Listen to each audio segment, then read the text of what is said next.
मंत्री अमित शाह जी ने जिस तरह से विपक्ष कह रहा है कि टिप्पणी की है, बाबा साहब जो संविधान निर्माता हैं उनके प्रति जो उनका नाम जो एक मजाकिया तौर पर वहाँ पर राग गाया गया, क्या कहेंगे इस पे आप? किस तरह से टिप्पणी सोचते हैं आप गृह मंत्री की? देखिए, भारत के गृह मंत्री अमित शाह जी द्वारा संसद में भारत रत्न डॉक्टर भीमराव अंबेडकर जी के उपलक्ष्य में बात करते हुए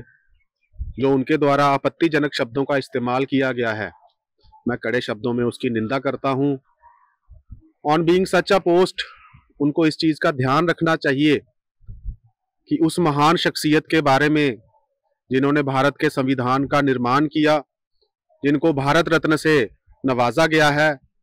किन शब्दों का इस्तेमाल करना चाहिए। मैं कहूंगा कि शब्दों का तोल मोल उनको जरूर कर लेना चाहिए। भारत के करोड़ों लोगों की आस्था बाबा साहेब के साथ जुड़ी है, तो उनके द्वारा जब ऐसे शब्दों का इस्तेमाल किया जाएगा तो भारत की जनता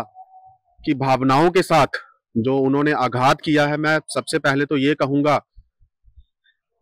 कि गृह मंत्री जी को भारत की जनता से माफी मांगनी चाहिए, अपनी कुर्सी को त्याग देना चाहिए, क्योंकि अगर आप भारत के संविधान निर्माता के बारे में ऐसे शब्दों का इस्तेमाल कर सकते हैं तो आपके दिल में उनके लिए क्या आदर सम्मान है, इस चीज की हम उनसे क्या अपेक्षा करेंगे। एक चीज मैं और कहूंगा कि आजकल संसद में बाबा साहेब के नाम पर काफी बातें की जा रही हैं। हम में से कितने लीडरान ऐसे हैं जो उनके दिखाए गए रास्ते पर चल रहे हैं, उस चीज को भी जरा देख लेना चाहिए। बट देखने में क्या आ रहा है कि आज के जो लीडरान हैं वो बाबा साहेब के नाम पर अपनी सियासी रोटियां जो हैं वो ज्यादा सेकते हैं और उनके दिखाए गए रास्ते पर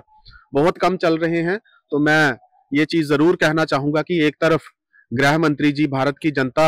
से माफी मांगे, क्योंकि जब वो इस तरह के शब्द इस्तेमाल करेंगे तो हमारे देश की लोगों की जो भावनाएं बाबा साहेब के साथ जुड़ी हैं उनके साथ आघात जो है वो जरूर हो रहा है। एक चीज मैं ये भी जरूर कहना चाहूंगा कि अगर एक आम नागरिक ने ऐसे शब्दों का इस्तेमाल किया गया होता, एक आम नागरिक ने ऐसे शब्द कहे होते, तो कानूनी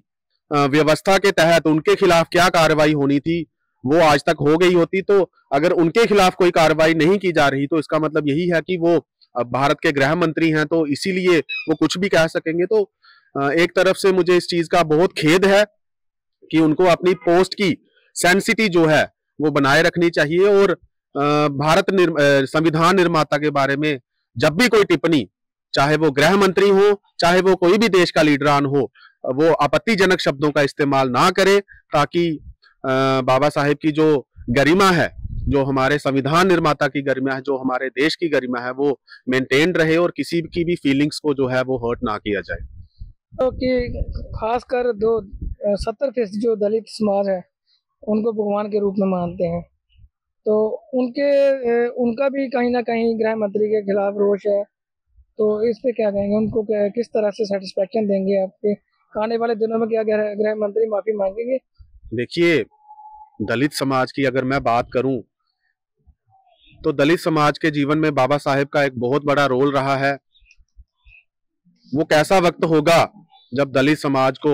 दबा कुचला कहा जाता था, उनके साथ क्या क्या जातियां की जाती थी। बाबा साहेब ने उनके जीवन को अपलिफ्ट करने के लिए क्या क्या काम किए, आप सभी उसको भली भांति जानते हैं। किस तरह से बाबा साहेब ने संविधान में दलितों को उठाने के लिए जो भी प्रावधान दिए वो भी आप सब जानते हैं। तो दलित हो चाहे अपर कास्ट भी हो, मैं तो ये कहूंगा कि जो शख्स भारत के संविधान का निर्माण कर रहा है, उन्होंने सभी के फंडामेंटल राइट्स,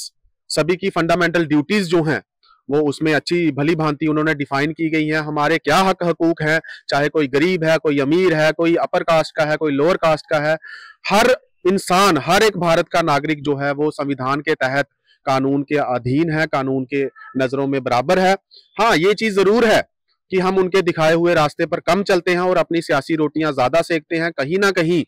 आज के लीडरान जो हैं वो उनके नाम पर अपने फायदे जो हैं वो देख रहे हैं, जनता की फीलिंग्स का कोई ध्यान नहीं रख रहे हैं। कहीं ना कहीं जब गृह मंत्री जी द्वारा ऐसे शब्दों का इस्तेमाल किया गया है तो सोसाइटी एट लार्ज, दलित समाज आप कह लीजिए, उनकी फीलिंग्स को जरूर, मैं कह रहा हूं, एक गहरा आघात पहुंचा है। तभी मैंने पहले भी कहा कि गृह मंत्री भारत की जनता से माफी मांगे, वो कहें कि मैं शब्दों का तोल मोल करने में विफल रहा, और मैं ये भी कहूंगा कि आने वाले वक्त में चाहे वो गृह मंत्री जी हैं, चाहे कोई भी भारत का सियासी लीडरान है, वो जब भी बाबा साहेब के बारे में बात करे तो कहीं ना कहीं सही शब्दों का जो है वो इस्तेमाल किया जाए, ताकि किसी की भी भावनाओं के साथ खिलवाड़ ना हो। आप एक नेता होने के साथ साथ एक वकालत भी करते हैं और बाबा साहेब के लिखे संविधान अनुसार आप आर्टिकल के तहत हर एक किसी को इंसाफ देने की कोशिश करते हैं, तो आप किस नज़रिए से देखते हैं इस चीज़ को? देखिए, मैंने पहले भी कहा कि अगर किसी आम नागरिक ने ऐसे शब्दों का इस्तेमाल किया गया होता, एक आम नागरिक ने ऐसे शब्द, ऐसे आपत्तिजनक शब्द जो हैं वो कहे होते, तो कहीं ना कहीं अब तक कानून के तहत उसके खिलाफ कार्रवाई कर दी गई होती। कहीं ना कहीं यही देखा गया है कि अगर वो भारत के गृह मंत्री हैं, इसीलिए शायद उनके खिलाफ आज तक कोई कार्रवाई नहीं की गई है। तो अगर हमारा संविधान हर एक शख्स को कानून के सामने बराबर रखता है, अगर हमारा संविधान कहता है कि everyone is equal in the eyes of law, तो मैं ये जरूर कहूंगा कि कानून के तहत जो भी कार्रवाई गृह मंत्री के खिलाफ करनी चाहिए वो जरूर होनी चाहिए। अगर ऐसा कोई जल्द नहीं होगा तो क्या स्टेप रहेगा आपकी तरफ से? देखिए, आज तो मैंने अपने मीडिया के बंधुओं के माध्यम से अपनी आवाज जो है वो जनता तक भी पहुंचाई है, और जरूर कहीं ना कहीं हमारे देश के गृह मंत्री भी इस चीज को सुन रहे होंगे। अगर आने वाले वक्त में उनके खिलाफ कोई कार्रवाई नहीं होती है तो भी, और अगर आने वाले वक्त में कोई और लीडरान भी बाबा साहेब के खिलाफ कोई भी ऐसे आपत्तिजनक शब्दों का इस्तेमाल करता है, तो मैं उनको भी चेतावनी दूंगा कि हम अकेले नहीं हैं।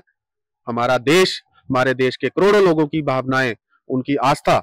बाबा साहेब के साथ जुड़ी है। तो कहीं ना कहीं हम इसके खिलाफ एक बड़े पद्धर पर, एक बड़े लेवल पर जो है वो एक आंदोलन करेंगे, जिसका फिर जिम्मेवार जो है वो चाहे गृह मंत्री हैं, चाहे वो कोई और लीडरान है, वही इसके जिम्मेवार होंगे। धन्यवाद।